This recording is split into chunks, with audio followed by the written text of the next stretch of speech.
Sanik point की अजमल जामी दुनिया vlogs में नारा मस्ताना की नेक इसके साथ हाजिर है। पाकिस्तान की सियासी और अदालती तारीख का आज एक और अहम दिन है। आज के दिन जो साबिक वज़ीर आज़म है पाकिस्तान तहरीक इंसाफ के चेयरमैन इमरान खान साहब, आप देख चुके हैं कि उन्हें तोशाखाना केस में ट्रायल कोर्ट ने 3 साल कैद की सज़ा सुनाई है, 1 लाख रुपये जुर्माना किया, 5 साल के लिए उन्हें नाअहल करार दिया है और ज़मान पार्क से लाहौर से वो तकरीबन कोई 1 बजे के आसपास गिरफ़्तार भी हुए हैं। अब इस फैसले की इम्प्लीकेशंस क्या होंगी? ऑब्वियसली हाई कोर्ट और सुप्रीम कोर्ट खान साहब जाएंगे, अपील करेंगे इस फैसले के ख़िलाफ़। लेकिन सरेदस्त जो मंजरनामा बन रहा है, जिसके बारे में हम आपको एक अरसे से जानकारी की बुनियाद पर इत्तला दे रहे थे बहसीत सहाफ़ी, वो भी बयान करूँगा। और जिन हालात में आज इमरान खान साहब गिरफ़्तार हुए वो आपसे डिस्कस करूँगा, क्योंकि पाकिस्तान तहरीक इंसाफ की जो मौजूद और बाकी क़यादत या वहाँ जो लोग कारकुन मौजूद थे उनके ज़ाती, उनसे मेरी बात हुई और पुलिस हुकाम से भी बात हुई। तो ये लगभग कोई 12:55 या 1:05 के बीच के कुछ 10 मिनट बनते हैं, जिस बीच उन्हें लाहौर की पुलिस ने गिरफ़्तार किया है ज़मान पार्क से। जो पीटीआई ने अपने ऑफिशियल ट्विटर हैंडल पर एक तहरीर की सूरत में 8-10 निकात बयान किए हैं कि किन हालात में और कैसे इमरान खान साहब को गिरफ्तार किया गया, वो भी मैं बता देता हूँ। और जो रियल सिचुएशन थी वो भी डिस्कस करेंगे और पुलिस का वर्जन भी आप तक पहुँचाएंगे, क्योंकि ये अदालती मामला आगे क्या होते हैं तो आगे की बात है। ये अभी कंसर्न थी कि भी किन हालात में उन्हें गिरफ्तार किया गया, कैसे गिरफ्तार किया गया। तो पीटीआई तो ये कहती है जी तोड़-फोड़ की है, ज़बरदस्ती लेके ले गई है पुलिस और पुरतशद्दुद तरीके से ये सारा कार्रवाई अमल में लाई गई है कि पिछले गेट से ज़बरदस्ती अंदर एंट्री की, सारी नफरी तोड़-फोड़ करके वहाँ मौजूद तमाम गार्ड्स पर तशद्दुद करते और दरवाज़ा तोड़ कर अंदर घुसी है। इसके बाद अमले ने फ़ौरन जाकर खान साहब को बताया कि खान साहब पुलिस अब गिरफ्तार करने आई है। खान साहब ने कहा मैं 5 मिनट में मुँह हाथ धोकर और तैयार होकर बाहर आ रहा हूँ। वो अपना ट्रैक सूट और जूते पहनते हैं और इतनी देर में खान साहब के घर के मेन दरवाजे को तोड़कर फोर्स ने एंट्री की और अमले के लोगों को डंडे मारे, उनके कपड़े फाड़ दिए और वो बड़े कॉन्फिडेंट थे, बाहर आ गए। उनका स्टाफ घबराया हुआ था, ना वो घबराए हुए थे। तो उन्होंने कहा मैं आ रहा हूँ, खुद गिरफ्तारी देने के लिए तैयार हूँ, जब मैं साथ चल रहा हूँ तो तुम लोग क्यों ये सब कर रहे हो? उन्होंने अपने स्टाफ का बकौल पीटीआई की प्रेस रिलीज के और ये जुमला लिखा है पीटीआई ने कि जी उनको पुलिस वाले घसीट कर धक्के मारकर कहने लगे चल साढ़े नाल चल, ये दे मुंह ते कपड़ा पाओ। और उनके मुंह पे कपड़ा डाला, घसीटते धकेलते उन्हें साथ ले गए। इस सारे मंजरनामे में ना स्टाफ घबराया हुआ था, ना खान साहब, बल्कि वो बहुत कॉन्फिडेंट थे। ये है पीटीआई का ऑफिशियल वर्जन जो उन्होंने पेश किया। ये दुरुस्त नहीं है, बदकिस्मती से। पाकिस्तान की ये सियासी तारीख का बदकिस्मत दिन ज़रूर है, क्योंकि हुसैन शहीद सोहरवर्दी से शुरू होने वाला ये सिलसिला इमरान खान साहब तक पहुँचा है। यानी ये छठे साबिक वज़ीर आज़म हैं जो अदालती फैसलों की नज़र हुए हैं और ये सिलसिला पता नहीं कब रुकेगा। ये तो आज मैंने सवाल ट्वीट की सूरत में उठाया भी था। कोई खुशी की मुकाम नहीं है कि पाकिस्तान में वज़ीर आज़म, साबिक वज़ीर आज़म ही क्यों ऐसे फैसलों की नज़र होते हैं। लेकिन ये जो पीटीआई ने चार्जशीट पेश की है, इसमें किसी हद तक तो सदाकत है, लेकिन बाकी जो निकात जो आप मैंने पढ़ के सुनाए उनके लिखे हुए वो दुरुस्त नहीं है। इसलिए कि मौके पे मौजूद जो लोग थे उनसे मेरी बात हुई और जो पुलिस एहलकार उनसे बात हुई, हमारे कुछ सहाफ़ी दोस्त भी वहाँ मौजूद थे, उनसे बात हुई। वेरीफाई करने के बाद मैं रिपोर्ट कर रहा हूँ कि ये 10 मिनट के अंदर ये सारी कार्रवाई अमल में लाएगी। 12:55 से 1:05 के बीच आप कह सकते हैं, 5-10 मिनट का मार्जिन मुझे दीजिएगा। और इसमें जो एसएसपी सीआईए हैं लाहौर के, कैप्टन रिटायर्ड मलिक लियाकत, ये लीड कर रहे थे और इनके साथ एक डीएसपी भी थे, एक एसएसपी भी थे। और जो आपने गाड़ी में एक तस्वीर देखी है, खान साहब ने एक ब्लू कलर की शर्ट पहन रखी है, ट्रैक सूट है प्रॉबेबली, और पीछे जो ब्लर चेहरा है वो उन्हीं का है, मलिक लियाकत साहब का।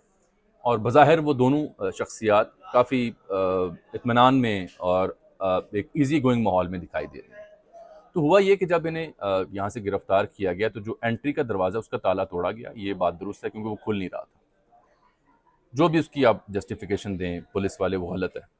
और उसके बाद उन्हें इन्फॉर्म किया गया, उनकी अहलिया से मुकालमा भी रिपोर्ट होता है। उसके बाद उन्हें जब बताया गया तो वो खुद बाहर आ गए और पुलिस ये कहती है कि हमने स्टाफ को पाबंद किया था कि कोई बंदा बदतमीज़ी नहीं करेगा और जो मैं आपसे कहूँ वो आप करेंगे, परेशानी की कोई ज़रूरत नहीं है। कैप्टन लियाकत साहब ने खान साहब से गुजारिश की तो उन्होंने कहा बिल्कुल ठीक है, चलते हैं। वो उन्होंने गाड़ी में बिठाया, पूछा कि क्या आप कुछ चाय पानी लेंगे, खाना पीना। उन्होंने कहा जी पानी, उन्हें पानी पिलाया गया। उसके बाद ज़मान पार्क से लेकर के इस बीच में कोई मुज़ाहमत नहीं हुई, कारकुनान मौजूद नहीं थे, चंद एक वकला और ज़ाती स्टाफ मौजूद था जिन्होंने मुज़ाहमत एज़ सच नहीं की होती तो वो लोग जो मुतासिर हुए पुरतशद्दुद मुज़ाहमत में, वो सामने भी आ जाते। ये एक सबूत के तौर पर बात कर रहा हूँ।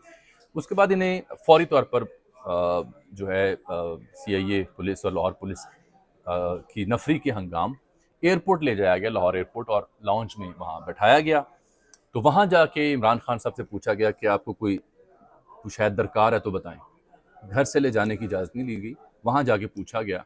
तो वहाँ उन्होंने कहा हाँ मेरा एक बैग जो तैयार है ऑलरेडी, वो अगर मुझे आप यहाँ पहुँचा दें। तो वहाँ से फिर इनके घर से ज़मान पार्क से एक बैग जिसमें कपड़े थे, कुछ बुक्स थी या शेविंग किट या दीगर ज़रूरियात की जो चीज़ें होती हैं एक शख्स की, उस पे मबनी वो बैग था, वो उन्हें मंगवा के दिया गया। और उसके बाद ये एयरपोर्ट से फ़्लाई करने का जो प्लान था, वो मालूम हुआ कि बज़ाहिर वेदर कहा जा रहा है लेकिन कुछ और हिकमत अमली भी हो सकती है, वो पोस्टपोन किया गया और फिर इन्हें थ्रू मोटरवे जो इस्लामाबाद पुलिस थी उसके हवाले किया गया। इस्लामाबाद पुलिस के एक DIG हैं, वो इत्तला ये है कि कई घंटे पहले ही लाहौर में थे और मोटरवे में सामहाउ सुखे की या कलर कहार के बीच में कहीं उनको हैंड ओवर किया गया और वो लेकर के उन्हें इस्लामाबाद रवाना हो गए। जो ये मुकालमा है, जो आपने फ़ोटो देखी है खान साहब की एक पुलिस अफसर के साथ बैठे जो बुला रहा है, वो भी मैंने दरियाफ्त किया। कुछ लोग जो ज़ाहिर बात जो बंदा वहाँ बैठा था उससे मेरी बात हुई, उनका खान साहब इत्मीनान में थे, ट्रैक सूट पहना था, नींद से उठे थे और तस्बीह मुसलसल पढ़ रहे थे और मेरा उनसे तारुफ़ हुआ। तो उन्होंने कहा जी कि वो खुशगवार हैरत में मुब्तला हुए कि आपके बारे में तो मैंने बड़े तल्ख़ और बड़े यानी और तरह के वाक़यात सुन रखे हैं कि आप बड़े सख्त अफसर हैं, लेकिन आपने जो हुस्न सलूक किया है उससे मैं मुतासिर हुआ। और यही नहीं बल्कि सूफ़ीज़्म पर, क्योंकि ये जो साहब हैं SSP CIA, ये ख़ुद भी कई किताबों के मुसन्नफ़ हैं, शायरी के भी और सूफ़ीज़्म के ऊपर भी। तो सूफ़ीज़्म खान साहब का भी फेवरेट सब्जेक्ट है। तो दोनों शख्सियात ने उस गाड़ी में बैठ के सूफ़ीज़्म पे ख़ासी तवील गुफ्तगू की जब तक ये लाहौर एयरपोर्ट पहुँचे और खुशगवार तासुरात के साथ वो उनको आगे इस्लामाबाद पुलिस के हवाले किया गया। खान साहब अलबत्ता बिल्कुल कॉन्फिडेंट थे, कोई परेशानी वो कह रहे हैं उनके चेहरे पे नहीं थी, जो कि एक लीडर की शान शान भी यही होना चाहिए। अब आ जाते हैं दूसरा जो पहलू है, ये लंबे अरसे की कहानी है। एक केस में रिलीफ मिलेगा, अनगिनत दीगर केसेस हैं जो हॉन्ट करेंगे उन्हें, कभी अदालत होंगे, कभी बिहाइंड दी बार्स होंगे। अनफॉर्चुनेटली ये एक नेवर एंडिंग सिलसिला है। और अनफॉर्चुनेटली कल रात गए वो जो उनका मैसेज था वो मैंने देखा, उससे पहले जो BBC का इंटरव्यू था वो भी देखा। BBC के इंटरव्यू में कह रहे थे मैं इनके साथ मिल बैठने को तैयार नहीं, और माजी में एक मुसलसल रिपीट में वो कहते थे ये चोर हैं, डाकू हैं, इनके साथ नहीं बैठना, बल्कि इस्टेब्लिशमेंट के साथ बैठने की बात करते। कल उन्हें रियलाइज़ हुआ, उन्होंने कहा जी मैं मुल्क की खातिर ज़ात पीछे करके PDM के साथ भी और इस्टेब्लिशमेंट के साथ भी बैठने को तैयार हूँ। बड़ी देर कर दी उन्होंने, और काश ये इदराक उन्हें पहले होता जब शहबाज शरीफ साहब भी उन्हें ऑफ़र कर रहे थे। बेस्ट अली ज़फ़र का इंटरव्यू हमारे ही रिपोर्टर मोहम्मद इशफाक के साथ ऑन रिकॉर्ड मौजूद है कि हुकूमत 15 अगस्त या मिड ऑफ द अगस्त की तारीख दे रही थी इलेक्शन के लिए, जब PTI और हुकूमत के मुज़ाकरात हुए।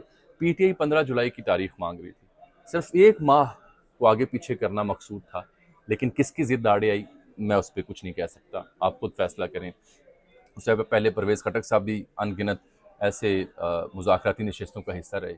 ये अलमी है जो मैं जिसका रो के इजहार कर रहा हूँ, नोहा है ये हमारी सियासत का, कि जब सियासतदान डेड एंड पे पहुँचता है तो वो हल निकालता है, मुज़ाकरात के ऑप्शन को ऑप्ट करता है, मकबूलियत की हिफाजत करता है, ना कि ज़िद या हठधर्मी का मुजाहरा करता है।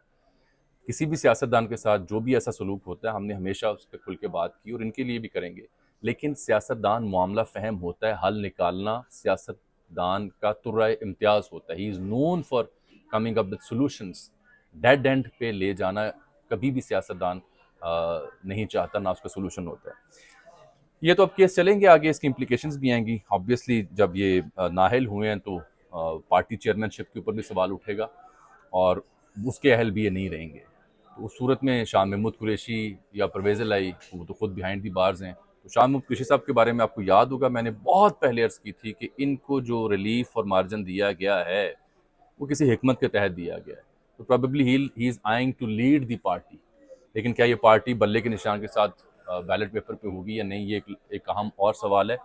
तो बैलेट पेपर के जहाँ तक जिक्र है, तो आज ही के दिन की एक और डेवलपमेंट, CCI जो काउंसिल फॉर कॉमन इंटरेस्ट है, उसका इजलास हुआ है, जिसमें नई मरदमशुमारी और डिजिटल मरदमशुमारी की मंजूरी दी गई है। पहले खबर चली कि नहीं दी गई, फिर वक्फा हुआ, अब इत्तला है कि मंजूरी दे दी गई। आपको याद होगा 4 दिन पहले मैंने अर्ज़ की थी कि CCI का इजलास बुला लिया गया है, जब शहबाज साहब ने इंटरव्यू दिया आसमा शराजी साहिबा को और कहा कि नई मरदमशुमारी के तहत इंतखाब होने चाहिए।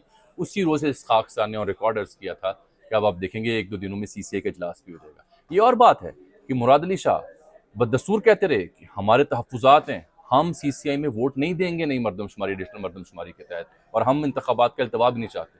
लेकिन सब अच्छा हो गया, CCI में सब मान गए। PTI को उसके पीपल्स पार्टी को उसके बदले क्या मिला होगा? शायद कुछ भी ना मिला हो, क्योंकि जिस सीक्वेंस में चीज़ें आगे जा रही हैं, जिसकी निशानदेही ये खाकसार आपकी खिदमत में कर रहा था, और मेरे कई सहाफ़ी दोस्त, सियासतदान दोस्त कहते थे कि यू आर ओवर थिंकिंग जामी, इतना ओवर थिंक ना करो, इतनी लंबी गेम मुमकिन नहीं है।